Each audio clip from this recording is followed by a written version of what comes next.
안녕하세요. 아무튼 책장입니다. 오늘은 나혜석의 이혼 고백서 두 번째 이야기, 이혼 후의 이야기입니다. 이번엔 화면에 원문을 같이 담았으니까요. 같이 보면서 들으시면 더욱 좋겠습니다. 이혼 후 H에게서 편지가 왔나이다. K에게서 전화가 왔는데 이혼 수속을 마쳤다 하고 사방으로 통지하는 모양입니다. 참 우스운 사람이오. 언니는 그런 사람과 이혼 잘했소. 딱 일어나서 탁탁 털고 나오세요. 그러나 내 아이를 위해서 내 몸 하나를 희생하자. 나는 꼼짝 말고 있으련다. 그 뒤로 2달 동안 있었나이다. 공기는 일변하였나이다.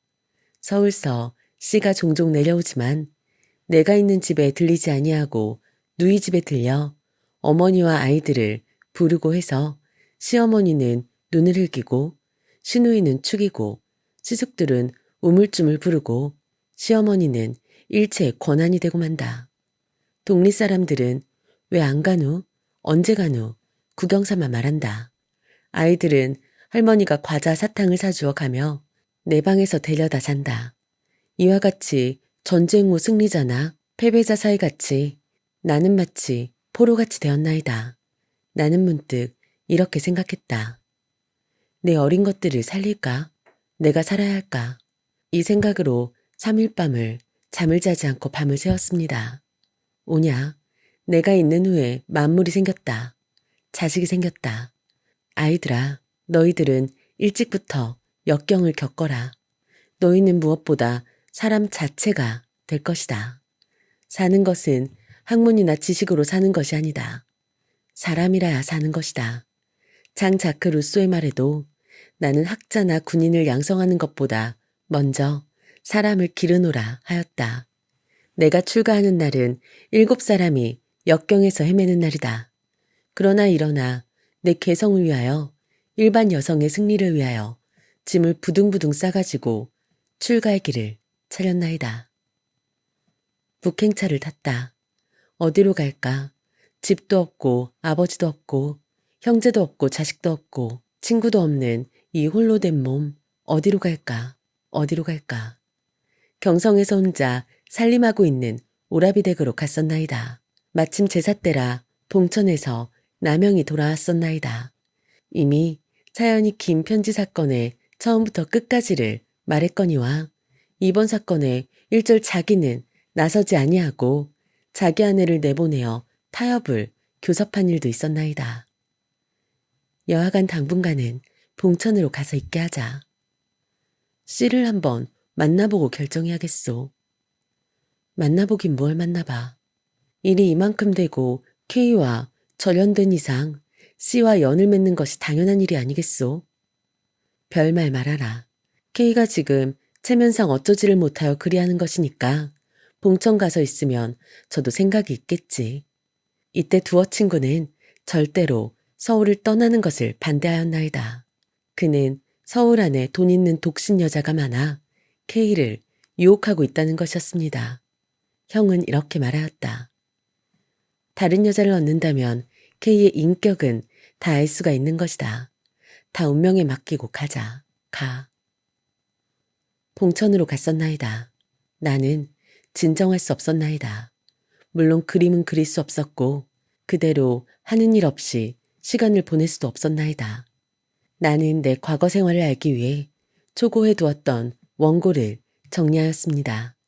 그 중에 모성에 대한 글, 부부 생활에 대한 글, 애인을 추억하는 글, 자살에 대한 글, 지금 당장 모든 것을 예언한 것 같이 되었나이다. 그리하여 전에 생각하였던 바를 미루어 마음을 수습할 수 있었던 것입니다. 한 달이 못 되어 밀고 편지가 왔었나이다. K는 여편네를 얻었소. 아이도 데려간다 하오. 아직도 설마 수속까지 하였으랴. 사회 체면만 면하면 화해가 되겠지 하고 믿고 있던 나는 깜짝 놀랐습니다. 형이 들어왔소이다. 너 밥도 안 먹고 그러니? 이것 좀 보세요. 편지를 보였다. 형은 그것을 보고 비웃었다. 네가 잘못 생각한 것이지. 사람 됨됨이 다 알았다. 그까짓 것 단념해버리고 그림하고나 살아라. 걸작이 나올지 아니. 나는 가봐야겠소. 어디로? 서울로 해서 동네까지. 다 끝난 일을 가보면 뭐래. 비웃음과 모욕을 받을 뿐이지. 그러니 사람이 되고서 그럴 수가 있어. 생활비 한 푼 안 주고 이혼이 뭐여. 2개월간 별거 생활하자는 서약은 어찌 된 모양이야? 그것도 제 마음대로 취소한 것이지. 그놈 미쳤군 미쳤어. 나는 가서 생활비를 청구하겠소. 아니, 내가 번 것을 찾겠소. 그러면 가보되 진중히 일을 해야 멸시와 조소를 면할 것이야. 나는 부산행 기차를 탔습니다. 경성역에 내리고 전보를 받은 T가 나왔습니다. T의 집으로 들어가 먼저 C의 여관 주인을 청했습니다. 나는 C의 행동이 C 혼자의 행동이 아니라 여관 주인을 여러 가운데 대표해서 주위에 있는 친구들의 충동인 것을 안 까닭이었나이다. 여보시오. 예. 친구의 가정이 불행한 것을 좋아하십니까? 행복한 것을 좋아하십니까? 네, 모르는 뜻은 알겠습니다. 너무 오해하지 마십시오. 나는 전혀 몰랐더니 하루는 짐을 가지고 나갑니다. 나도 그 여자 잘합니다. 며칠 살겠소. T는 말한다. 나는 두어 친구로 동반하여 북미창정 C의 살림집을 향하여 갔었습니다. 나는 밖에 서 있으려니까 C가 우물쭈물 오더니 그 집으로 들어가지 않고 내 앞을 지나갑니다. 여보, 찻집에 들어가 이야기 좀 합시다. 두 사람은 찻집으로 들어갔습니다. 나 살도리를 차려주어야 하지 않겠소? 내가 하나? 씨더러 살려달래지. 남의 걱정은 말고 자기 할 일이나 하소. 나는 몰라. 나는 그 길로 마을 관청으로 가서 호적상으로 복귀하는 것을 물어가지고 용지를 갖고 사무실로 갔었나이다. 여보, 복적해줘. 이게 무슨 소리야? 지난 일은 다 잊어버리고 갱생하여 삽시다. 당신도 파멸이요. 나도 파멸이요.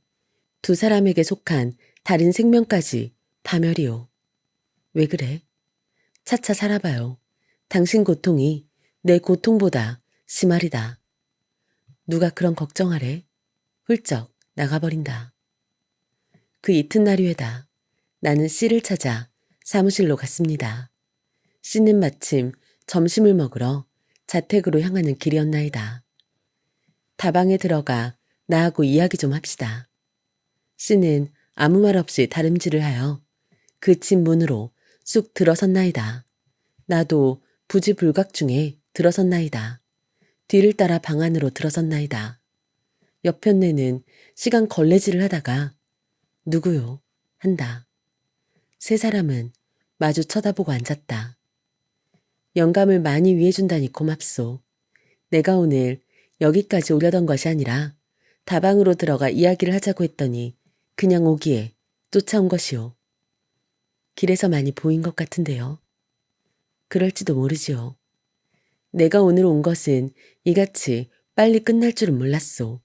이왕 이렇게 된 이상 나도 살 도리를 차려주어야 할 것 아니오. 그렇지 않으면 나도 이 집에서 살겠소. 인사 차리지 못하는 사람에게 인사를 차리겠소. C는 아무 말 없이 나가버렸다. 나와 옆편네와 담화가 시작되었나이다. 대체 어떻게 된 일이오? 그야 내게 물을 것이 뭐 어딨소. 알뜰한 남편에게 다 들었겠소. 그래, 그림 그리는 재주가 있으니까 살기야 걱정 없겠지요. 지팡이 없이 일어서는 장수가 있답니까? 나도 팔자가 사나워서 2개 집 노릇도 해보았소마는 어린 것들이 있어 오죽 마음이 상하겠습니까? 어린 것들을 보고 싶을 때는 어느 때든지 보러 오시지요. 그야 내 마음대로 할 것이오. 저 남산 꼭대기 소나무가 얼마나 고상해 보이겠소마는 그 꼭대기에 올라가 보면 마찬가지로 먼지도 있고 흙도 있을 것이오. 그 말씀은 내가 남의 첩으로 있다가 본처로 되어도 일반이겠다 말씀이지요. C가 다시 들어왔나이다. 세 사람은 다시 주거니 받거니 이야기가 시작되었나이다. 이때 어느 친구가 들어왔나이다. 그는 이번 사건을 화해시키려고 애쓴 사람이었나이다. 무엇들을 그러시오? 둘이 번 재산을 나눠 갖자는 말입니다. 그 문제는 내게 일임하고 알 선생은 나와 같이 나갑시다. 가시지요. 나는 더 있어야 별 수 없을 듯하여 핑계 삼아 일어섰나이다. 씨와 저녁을 먹으며 여러 이야기를 하였습니다. 나는 이튿날 동네로 내려갔습니다. 나는 기회를 타서 내 아이를 끼고 바다에 몸을 던질 결심이었습니다. 내 태도가 이상하였는지 시어머니와 시누이는 눈치를 채고 아이들을 끼고 듭니다. 기회를 타려고 해도 탈 수가 없었나이다. 또다시 짐을 정돈하기 위하여 잠가두었던 창문을 열었나이다. 반이 쑥 들어간 것을 볼 때 깜짝 놀랐나이다. 이 창문을 누가 곁세지를 했어요? 나는 모른다. 저번에 아범이 와서 열어보더라. 그래, 여기 있던 물건을 다 어떻게 했어요? 안방에 갖다 두었다. 그것은 다 이리 내놓으세요. 옆편 애들 혀끝에 놀아나 잠근 장을 곁세질하여 중요한 물품을 꺼낸 씨의 심사를 밉다고 할까, 분하다고 할까. 나는 마음을 누그러뜨려서 생각하였나이다. 역시 몰상식하고 몰인정한 태도입니다. 그만큼 그가 쓸데없이 야가지고 그만큼 그가 경제상으로 핍박을 당한 것을 불쌍히 생각하였나이다. 다시 최후의 출가를 결심하고 경성으로 향하였나이다. 황망한 사막에 서 있는 외로운 몸이었나이다. 어디로 향할까? 모성애를 고수해 보려고 가진애를 썼나이다. 이 점으로 보아 양심에 부끄러울 것 없이 아무것도 없나이다. 나는 죽을 수밖에 없는 사람이 되고 말았습니다. 죽는 일은 쉽습니다. 한 번 결심만 하면 되는 극락입니다. 그리고 내 사명이 무엇이 있는 것 같습니다. 없는 길을 찾는 것이 내 힘이요. 없는 희망을 만다는 것이 내 힘이었나이다. 역경에 처한 자의 요령은 노력입니다. 근면입니다. 번민만 하고 있는 동안 시간은 가고 그 시간은 절망과 파멸을 밖에 가져다 주는 것이 없나이다. 나는 위선 제국미술전람회에 입선될 희망을 만들었나이다. 그림을 팔고 있는 것을 담보로 돈을 구하여 금강산행을 하였나이다. 옛 만물상 만상정에서 한 달간 지내는 동안 대소품 20개를 얻었나이다. 여기서 우연히 아부춘가 씨와 박희도 씨를 만났습니다. 아, 이게 웬일이오. 박희도 씨는 나를 보고 놀랐습니다. 선생, 여기에 알씨가 있군요. 아부 씨는 우리 방 문지방에 걸터 앉으며 유심히 내 얼굴을 쳐다보았나이다. 혼자이십니까? 혼자 몸이 홀로 있는 것이 당연하지 않나요? 갑시다. 씨는 강한 어조로 동정에 넘치는 말이었습니다. 내일까지 완성될 그림이 있으니 내일 저녁 때 내려가지요. 그럼 호텔에서 기다리지요. 아무쪼록. 씨는 한 발을 질질 끌며 의자에 앉았습니다. 타고 다니는 의자에. 인간도 이쯤 되면 끝장이지. 선생도 별 말씀을. 그 이튿날 호텔에서 만나도록 이야기하고 근본 압록강 상류 일주 일행 중에서 첨가되도록 이야기가 진행되었나이다. 그 이튿날 양씨는 주을 온천으로 가시고 나는 고성 해금강으로 갔었나이다. 고성 군수 부인이 동경 유학할 때 친구였던 관계상 그의 사택에 가서 성찬으로 잘 놀고 해금강에서 역시 아는 친구를 만나 생복을 많이 얻어먹었나이다. 북청으로 가서 일행을 만나 해산진으로 향하였나이다. 후기령 경치는 마치 한 폭의 남하였나이다. 일행 중 아부씨, 박영철씨 두 분이 계셔서 처처의 환영이며 연회는 성대하였나이다. 신갈포로 압록강 상류를 일주하는 광경은 형언할 수 없이 좋았나이다. 일행은 신의지를 거쳐 경성으로 향하고 나는 봉천으로 향하였나이다. 거기서 그림 전람회를 하고 대령까지 갔다 왔었나이다. 그 길로 동경행을 차렸나이다. 대구에서 아버씨를 만나 경주 구경을 하고 진영으로 가서 바깥 농장을 구경하고 자동차로 통도사 범어사를 지나 동래를 거쳐 부산에 도착하여 연락선을 탄나이다. 동경에서 씨가 마중하였나이다. 그는 의외로 내가 오는 것을 보고 놀랐습니다. 파리에서 그린 내게는 걸작이라고 할 만한 정원을 제전에 출품하였나이다. 하룻밤은 입선이 되리라 하여 기뻐서 잠을 못 자고 하룻밤은 낙선이 되리라 하여 걱정이 되어 잠을 못 잤나이다. 1224점 중 200점 선출에 입선이 되었나이다. 너무 기쁨에 넘쳐 전신이 떨렸습니다. 신문 사진반은 밤중에 문을 두드리고 라디오로 방송이 되고 하나의 뉴스가 되어 동경 1판을 뒤떠들었습니다. 이로 인하여 나는 명목이 섰고 내 일신에 생계가 생겼나이다. 사람은 남자나 여자나 다 힘을 가지고 납니다. 그 힘을 사람은 어느 시기에 가서 자각합니다. 아무라도 한 번이나 두 번은 자기 힘을 의식하였나이다. 그때 나는 퍽 행복스러웠습니다. 아, 아버씨는 내가 갱생하는데 은인입니다. 정신상으로나 물질상 얼마나 힘을 써주었는지 그 은혜를 잊을 길이 없습니다. 모성애 100만 명 정도의 여성이 기천년 전 옛날부터 자식을 낳아 길렀다. 이와 동시에 본능적으로 맹목적으로 육체와 영혼을 무조건 자식을 위하여 바쳐왔나이다. 이는 여성으로서 날 때부터 가지고 나온 한 도덕이었고 한 의무였고 이보다 이상되는 천직이 없었나이다. 그러므로 연인의 사랑, 친구의 사랑은 상대적이요 보수적이나 어머니가 자식을 사랑하는 것만은 절대적이요 무보수적이요 희생적이외다. 그리하여 최고 존귀한 것은 모성애가 되고 말았습니다. 많은 여성은 자기가 가진 이 모성애로 단단해지며 얼마나 만족을 느꼈으며 행복스러웠는지 모릅니다. 그러나 때로는 이 모성애에 얽매여 하고 싶은 것을 하지 못하고 비참한 운명 속에서 울고 있는 여성도 적지 않답니다. 그러면 이 모성애는 여성에게 최고의 행복인 동시에 최고의 불행한 것이 되고 말았습니다. 여자가 자기 개성을 잊고 살 때 모든 생활 보장을 남자에게 받을 때 무한히 편하였고 행복스러웠나이다마는 여자도 인권을 주장하고 개성을 발휘하려고 하며 남자만 믿고 있지 못할 생활 전선에 나서게 된 오늘에는 무한한 고통이요 불행을 느낄 때도 있는 것입니다. 나는 어느덧 내 아이의 어머니가 되고 말았습니다.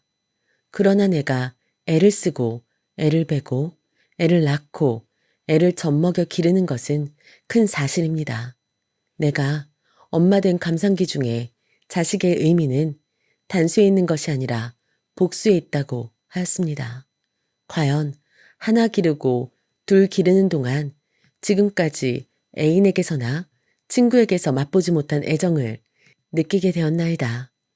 미국과 유럽을 두루 다니고 온 이후 자식에 대한 이상이 서 있게 되었나이다. 아이들의 개성이 눈에 띄고 그들의 앞길을 지도할 자신이 생겼었나이다. 그리하여 나는 그들을 길러보려고 얼마나 애쓰고 굴복하고 사죄하고 화해를 요구하였는지 모릅니다. 그러나 모든 것이 무용지물이 되고 말았구려. 금욕생활 밤중에 눈을 뜨면 허공의 구석으로부터 일진의 바람이 어디선지 모르게 불어 들어옵니다. 그때의 외롭고 쓸쓸함이 가슴속에 퍼지는 것을 깨닫습니다.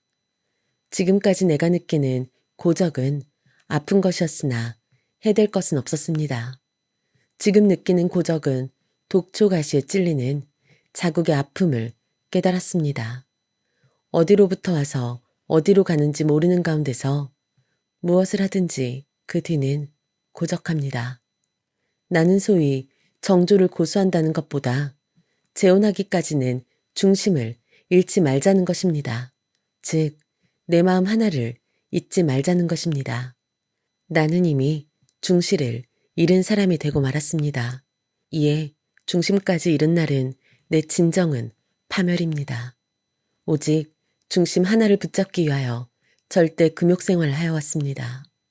남녀는 물론하고 임신 시기에 있어서는 금욕생활이 아주 쉬운 일이 아닙니다.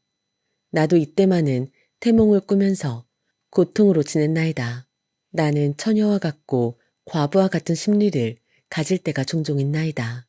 그리고 독신자에게는 이러한 경구가 있는 것을 잊어서는 아니 됩니다. 모든 사람에게 허락할까? 한 사람에게 허락하지 말까? 이성의 사랑은 무섭다. 사람의 열정이 무한히 올라가는 것이 아니라 온도계의 수온이 100도까지 올랐다가 도로 떨어지듯이 사랑의 초점을 100도로 낮추면 기초 이상 올라가지 못하고 떨어지는 것이다. 그리하여 사랑이 움도들만 하면 딱 부서져 버립니다. 나는 그 저하한 뒤에 고적을 무서워합니다. 싫어합니다. 이번이야말로 다시 이런 상처를 받게 되는 날은 갈 곳 없이 사지로 밖에 돌아갈 길이 없는 까닭입니다. 아, 무서운 것. 적막한 것이 사람입니다. 그러므로 사람은 살아있는 것이 무의미로 생각하기에는 너무 깊은 감각을 주는 것을 알 수 있습니다. 어디 굴러가든지 어떻게 하든지 거기까지 가는 사람은 은혜를 입은 사람입니다. 적막에서 돌아오는 그것이 우리의 희망일는지는 모릅니다. 아, 사람은 혼자 살기에는 너무 적습니다. 시간의 일일은 짧으나 그 시간에 계속한 1년이나 2년은 깁니다. 이혼 후 소감. 나는 사람으로 태어난 것을 후회합니다. 나는 사람으로 태어나고 싶어 태어난 것이 아니라 사람이 어떠한 것인지, 이 세상이 어떠한 곳인지 모르고 태어난 것 같습니다. 이 인생됨이 추하고 비참한 것이요. 더 절망적으로 되었다 하더라도 나는 원망치 아니합니다. 지금 나는 죽어도 살아도 똑같다고 생각합니다. 죽음은 무서운 것입니다. 그럴 때마다 자기를 참으로 살렸는지 아니하였는지 봅니다. 나는 자기를 참으로 살릴 때는 죽음이 무섭지 않습니다. 다만 자기를 다 살리지 못하였을 때 죽음이 무섭습니다. 그런 고로 죽음의 공포를 깨달을 때마다 자기의 부덕함을 뼈에 사무치게 절실히 느낍니다. 나는 자기를 천박하게 만들고 싶지 않은 동시에 타인을 원망하기 전에 자기를 반성하고 싶습니다. 자기 내심에 천박한 마음이 생기는 것을 알고 고치지 않고 있지 못하는 사람은 인류의 보물입니다. 이런 사람은 벌써 자기 마음속에 있는 잡초를 잊고 좋은 씨를 이르는 곳마다 펼쳐 사람 마음의 양식이 되는 자입니다. 즉, 공자나 석가나 예수와 같은 사람입니다. 태양은 만물을 뜨겁게 아니하더라도 자연을 덥게 만듭니다. 아무런 것이 오더라도 그것을 비추는 재료로 되어버립니다. 바다는 아무리 더러운 것이 뜨더라도 자체를 더럽히지 않습니다. 모든 사람의 경우와 처지를 생각해보자. 그때 거기에서 자기를 찾습니다. 사랑을 깨닫습니다. 그러므로 자기가 요구하는 사람을 먼저 자기를 만들 것입니다. 사람은 자기 내심에 자기도 모르는 정말 자기를 가지고 있습니다. 보이지도 알지도 못하는 자기를 찾아내는 것이 사람 일생의 일거리입니다. 즉, 자아 발견입니다. 사람은 쓸데없는 격식과 세간의 체면과 반쯤하는 학문의 속박을 많이 받습니다. 있으면 있을수록 더 가지고 싶은 것이 돈입니다. 높으면 높을수록 더 높아지고자 하는 것이 지위입니다. 가지면 가지니만큼 어둡고 쌀쌀한 기운으로 되는 것이 학문입니다. 사람의 행복은 부를 얻을 때도 아니고 이름을 얻을 때도 아니요. 어떤 일에 한결같은 마음이 되었을 때입니다. 한결같은 마음이 된 순간에 사람은 전신이 깨끗한 행복을 깨닫습니다. 즉, 예술적 기분을 깨닫는 때입니다. 인생은 고통, 그것일지 모릅니다. 고통은 인생의 사실입니다. 인생의 운명은 고통입니다. 일생을 두고 병으로 고통받는 것을 깊이 맛보는 데 있습니다. 그리하여 이 고통을 명확히 사람에게 알리는 데 있습니다. 평범한 사람은 고통의 지배를 받고 천재는 죽음을 가지고 고통을 이겨내어 영광과 권위를 취해낼 만한 살 방침을 차립니다. 이는 고통과 쾌락 이상의 자기에게 사명이 있는 까닭입니다. 그리하여 최후는 고통 이상의 것을 만들고 맙니다. 번뇌 중에서도 일의 처음을 지어 있는다. 내 갈 길은 내가 찾아 얻어야 한다. 사람은 누구든지 자기 운명이 어찌 될지 모릅니다. 속매듭을 지은 운명이 있습니다. 끊을 수 없는 운명의 쇠사슬입니다.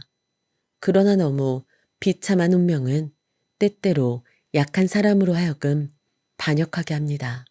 나는 거의 다시 일어날 만한 기분이 없을 만큼 때리고 욕하고 저주함을 받게 되었습니다. 그러나 나는 마침내 같은 운명의 줄에 끌리고 애태우고 괴로워하면서 재기하려 합니다. 조선사회의 인심. 우리가 구미 만료하기까지 그다지 심하지 아니하였다마는 갔다 와서 보니 전에 비하여 일반 레벨이 훨씬 높아진 것이 완전히 눈에 띄었습니다.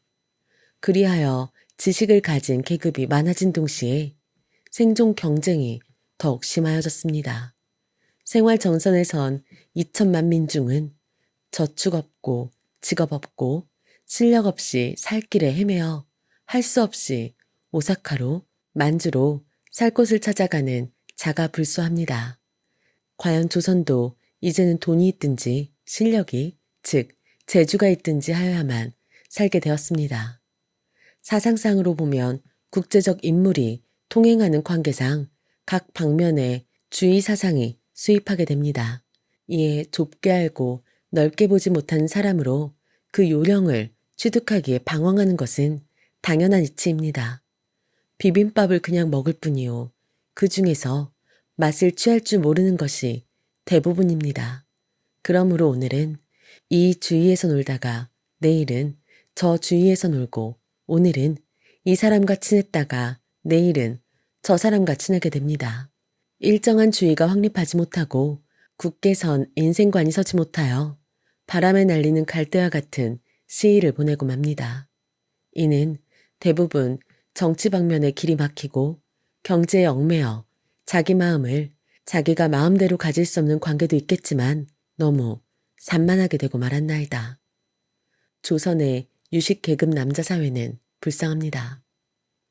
제1무대인 정치 방면에 길이 막히고 배우고 쌓은 학문은 용도가 없어지고 이 이론 저 이론을 말해야 이해해줄 사회가 못되고 그나마 사랑이나 살아볼까 하나 가족제도에 얽매인 가정, 이해하지 못한 부인과 자식으로 하여 눈살이 찌푸려지고 생활이 쓰라리고 고될 뿐입니다. 애매한 요릿집에나 출입하여 죄 없는 술에 투정을 다하고 몰상식한 기생을 품고 즐기나 그도 역시 만족을 주지 못합니다. 이리 가서 보면 나을까? 저 사람을 만나면 나을까? 하나 남은 것은 오직 쓸쓸하고 외로움 뿐입니다. 유식계급 여자, 즉 신여성도 불쌍합니다. 아직도 봉건시대 가족제도 밑에서 자라나고 시집가고 살림하는 그들의 내용이 복잡함이란 말할 수 없이 어려운 고비입니다. 반쯤하는 학문이 신구식의 조화를 잃게 할 뿐이요. 음기를 돋을 뿐입니다. 그래도 그대들은 대학에서 전문에서 인생 철학을 배우고 서양이나 동경에서 그들의 가정을 구경하지 아니하였는가. 마음과 뜻은 하늘에 있고 몸과 일은 땅에 있는 것이 아닌가. 달콤한 사랑으로 결혼하였으나 너는 너요, 나는 나대로 놀게 되니 사는 아무 의미가 없어지고 아침부터 저녁까지 반찬 걱정만 하게 되는 것이 아닌가. 급기야 신경과민, 신경쇠약에 걸려 독신 여자를 부러워하고 독신주의를 주장하는 것이 아닌가. 여성을 보통 약자라 하나 결국 강자이며 여성을 적다 하나 위대한 것은 여성입니다. 행복은 모든 것을 지배할 수 있는 그 능력에 있는 것입니다. 가정을 지배하고 남편을 지배하고 자식을 지배한 나머지 사회까지 지배하소서. 최후 승리는 여성에게 있는 것 아닌가. 조선 남성 마음은 이상합니다. 자기는 정조관념이 없으면서 처에게나 일반 여성에게 정조를 요구하고 또 남의 정조를 빼앗으려고 합니다. 서양이나 동경 사람쯤 하더라도 내가 정조관념이 없으면 남의 정조관념이 없는 것을 이해하고 존경합니다. 남에게 정조를 끼워내는 이상 그 정조를 고수하도록 아끼고 소중히 다루어주는 것도 보통 인정이 아닌가. 종종 방종한 여성이 있다면 자기가 직접 쾌락을 맛보면서 간접적으로 말살시키고 저작시키는 일이 적지 않다 합니다. 이 어이한 미계명의 부도덕이냐. 조선 일반 인심은 과도기인 만큼 탁 터나가지를 못하면서 내심으로는 그런 것을 요구합니다. 경제에 얽매여 옴치고 뛸 수 없으나 누가 앞을 서는 사람이 있으면 옳고 그름을 막론하고 비난하며 그들에게 확실한 인생관이 없는 만큼 사물의 해결이 없으며 동정과 이해가 없이 일이 돌아가는 판세 닿는 대로 이리 끌리고 저리 끌리게 됩니다. 무슨 방침을 세워서라도 구해질 생각은 추후도 없이 마치 연극이나 활동사진 구경하듯 재미스러워하고 코드숨치고 욕하며 한껏 선안에 착심하였던 유망한 청년으로 하여금 위축의 불구자로 만드는 것 아닌가 보라. 구미 각국에서는 엉뚱한 행동을 하는 자를 유행을 삼아 그것을 장려하고 그것을 인재라 하며 그것을 천재라 하지 않는가. 그러므로 앞을 다투어 창작물을 내나니 이러므로 나날이 발전하는 모습이 보이지 않는가. 조선은 어떠한가. 조금만 변한 행동을 하면 곧 말살시켜 재개하지 못하게 하나니 옛날과 지금의 예를 보라. 천재는 당시 풍속, 습관에 만족을 갖지 못할 뿐 아니라 다음 세대를 추측할 수 있고 창작해낼 수 있나니 변동을 행하는 자를 어찌 경솔이라 볼까 보냐. 가공할 것은 천재의 싹을 분질러 놓는 것입니다. 그러므로 조선 사회는 지금부터 뒤로는 제1선에 나서서 활동하는 사람도 필요하거니와 제2선, 제3선에 처하여 유망한 청년으로 역경에 처하였을 때 그 길을 틔워주는 원조자가 있어야 할 것이요. 사물의 원인인 동기를 깊이 관찰하여 쓸데없는 도덕과 법률로서 재판하여 큰 죄인을 만들지 않는 이해자가 있어야 할 것입니다. 청구 씨에게 씨여, 이만하면 떨어져 있는 동안 내 생각도 알겠고 변동된 내 생활을 알겠습니다. 그러나 여보시오, 아직까지도 나는 내게 적당한 행복한 길이 어디 있는지를 찾지 못하였어요. 씨와 동거하면서 때때로 의사충돌을 하여 아이들과 살림살이에 엄벙덩벙 시일을 보내는 것이 행복스러웠는지 또는 방랑생활로 나서 스케치박스를 메고 캔버스에 그림을 그리고 다니는 생활이 행복스러울지 모르겠소. 그러나 인생은 가정만이 인생이 아니오. 예술만도 인생이 아닙니다. 이것저것 합한 것이 인생입니다. 마치 수소와 산소가 합한 것이 물인 것과 같이. 여보시오, 내 주장은 이러해요. 사람 중에는 보통으로 사는 사람과 보통 이상으로 사는 사람이 있다고 봅시다. 그러면 그 보통 이상으로 사는 사람은 보통 사람 이상의 정력과 개성을 가진 자입니다. 더구나 근대인의 이상은 남이 하는 일을 다 하고 남는 정력으로 자기 개성을 발휘하는 것이 가장 최고의 이상일 것입니다. 이런 뿐이 아니라 구체적인 본보기가 많으니 위인 걸사들의 생활은 그러합니다. 즉 수신제가 치국 평천하가 고금이 다를 것이 없나이다.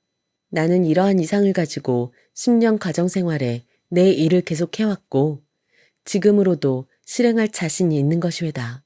그러므로 부분적이 내 생활이 행복이 될리 만무하고 종합적이라야 정말 내가 요구하는 행복의 길일 것입니다. 이 이상을 파괴하게 됨은 어찌 유감이 아니릴까. 감정의 순환기가 10년이라 하면 싫었던 사람이 좋아지고 좋았던 사람이 싫어도지며 친했던 사람이 멀어도지고 멀었던 사람이 친해지며 선한 사람이 악해지고 악했던 사람이 선해지나이다. C의 10년 후의 감정은 어떻게 될까? 이상에도 말하였거니와 부부는 새 시기를 지나야 정말 부부 생활에 의미가 있다고 하였습니다.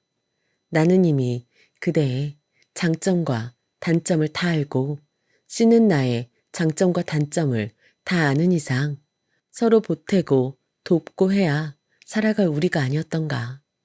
하여간 이상 몇 가지 주의로 이혼은 내 본의가 아니오 C의 강청이었나이다. 나는 무저항적으로 양보한 것이니 1000만 번 생각해도 우리 처지로 우리 인격을 통일치 못하고 우리 생활을 통일하지 못한 것은 부끄러운 일입니다. 아울러 바라는 바는 80 노무의 여생을 편하게 하고 내 아이의 양육을 충분히 주의해 주시고 나머지는 C의 건강을 바라나이다. 1934년 8월 삼천리 1934년 9월 여기까지 나혜석의 이혼 고백서 두 번째 이야기입니다. 들어주셔서 고맙습니다.